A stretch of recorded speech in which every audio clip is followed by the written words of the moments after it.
कट्टर ईमानदारी के किरदार के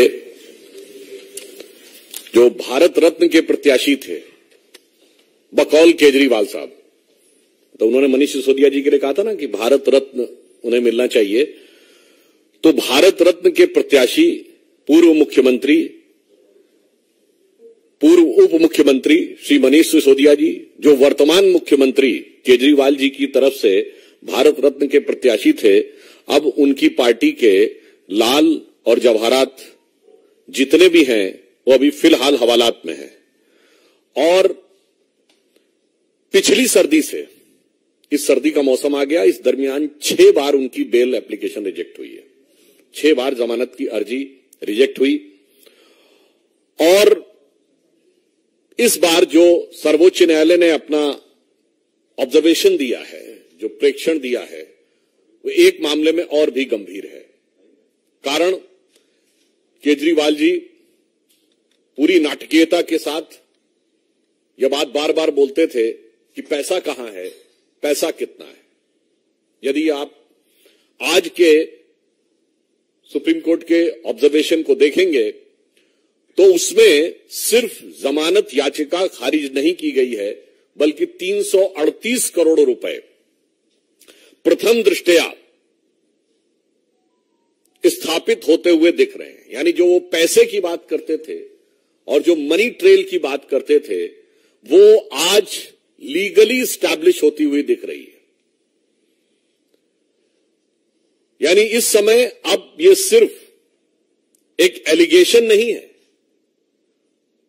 इस ऑब्जर्वेशन के बाद अब ये सिर्फ एलिगेशन नहीं है, अब ये सिर्फ सब्सटेंटिव एलिगेशन भी नहीं है, बल्कि अब इसके अंदर क्वांटिटेटिव सबमिशन भी हो गया है। Means up till now it's not just an allegation, it is neither just a substantive allegation, but now it has come with a quantitative submission of the amount of 338 crores which is money trail is being probed। और अगर हम ये कहें तो ये अब सिर्फ आरोप नहीं है, सिर्फ तथ्यात्मक आरोप नहीं है, इसमें संख्यात्मक स्थिति भी सामने आ गई है। अभी तक वो कहते थे पैसा है कहां, वो जितनी भी बातें करते थे केजरीवाल साहब, तो पैसा मीडिया की रिपोर्ट में नहीं बताया जाता। पैसा जांच एजेंसी बताती है न्यायालय के सामने, और न्यायालय के समक्ष उपस्थित साक्ष्यों के माध्यम से यह पैसा उजागर हो रहा है। अब मुझे लगता है केजरीवाल जी की सरकार को बताना पड़ेगा न्यायालय को कि पैसा कहां है, ये शराब घोटाले का पैसा कहां है। लगता डूब गया है पैसा। वैसे शराब में बहुतों का पैसा डूबता है, उन्होंने दिल्ली की आम जनता की कमाई का पैसा भी डुबोया है, और मुझे लगता है कि वो ऐसे डूबे होंगे कितनी आसानी से इसमें उबरने का चांस नहीं है।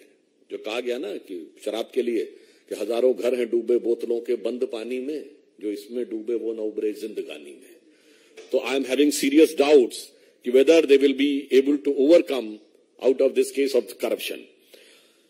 अब एक और बात है, आपको ध्यान हो कुछ दिन पहले जब अमित अरोड़ा, जो इसमें वन ऑफ द आरोपी हैं, जिन्होंने बात कही थी कि सारी बात मुख्यमंत्री के उपस्थिति में हुई थी, इससे अब यह भी साफ हो जाता है कि इस कट्टर ईमानदारी के किरदार में कितनी चोरी है और कितनी सीनाजोरी है। महत्वपूर्ण बात यह भी है कि उत्तरोत्तर भ्रष्टाचार के आरोप तथ्यात्मक दृष्टि से स्थापित होते चले जा रहे हैं। उत्तरोत्तर जमानत याचिकाएं खारिज होती चली जा रही हैं, परंतु फिर भी, जिसे एक हिंदी की कहावत होती है, देखिए इसलिए मैं कह रहा हूं वो तो कोर्ट के द्वारा प्रूव होगा, पर जो प्राइमा फेसिया दिख रहा है, कहावत है वो लागू होती है, चोरी ऊपर से सीना चोरी।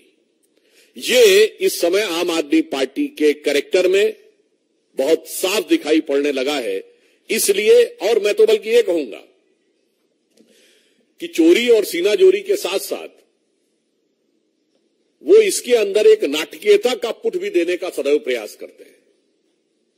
कभी शहीद भगत सिंह जी के परिवार वालों का आपत्ति आई थी, उनकी फोटो लेके चलने लगते हैं। कभी शराब घोटाले में लिप्त पार्टी एक पौवे के बदले दूसरा पौवा फ्री देने वाली पार्टी महात्मा गांधी की समाधि पर जाकर कसम खाती है कि हम ईमानदार हैं। अरे भाई, ईमानदारी और बेईमानी छोड़ दीजिए, एक पौवे के बदले दूसरा पौवा दिया है तो नीति थी ना। तो गांधी जी को उसको बीच में क्यों ला रहे हो, जिनका कि जन्मदिन ड्राई डे होता है और गांधी जी का जन्मदिन बना रहा। तो इसलिए मैंने कहा कि चोरी, सीना चोरी और उसके ऊपर से यह नाटकीयता, ये आम आदमी पार्टी का स्वाभाविक सहज चरित्र बनता चला जा रहा है।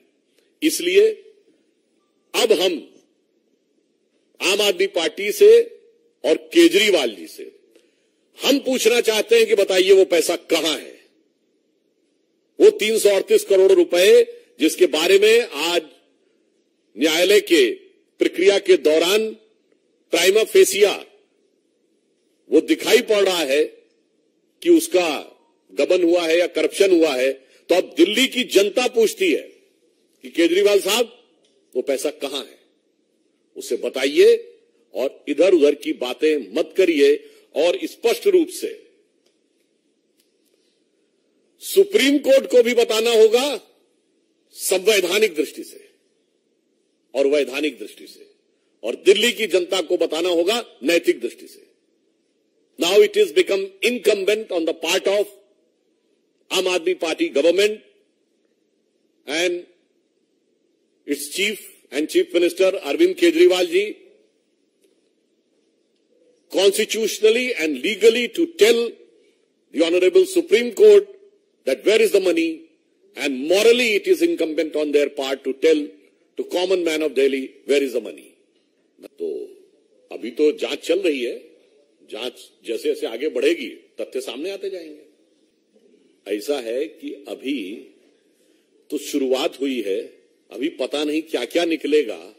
इस्तीफे से पहले तो उनके 3 लोग तो जा चुके, तो धीरे धीरे मोहब्बत करेगी असर धीरे धीरे वाली बात है। देखिए पहले कौन गए, मंत्री, फिर एक स्टेप ऊपर गए, कौन गया, डिप्टी सीएम, मतलब सत्येंद्र जैन जी मंत्री थे, फिर उप मुख्यमंत्री जी गए मनीष सिसोदिया जी, फिर संजय सिंह सांसद नहीं थे, संसदीय दल के नेता थे तो leader of the parliamentary party थे। तो अब देखिए धीरे धीरे क्या होता है। जांच एजेंसी अपना काम कर रही है, जो जिस भी रूप पद पे होगा उससे निरपेक्ष रहते हुए वस्तुनिष्ठ ढंग से यानी ऑब्जेक्टिवली कार्रवाई होगी।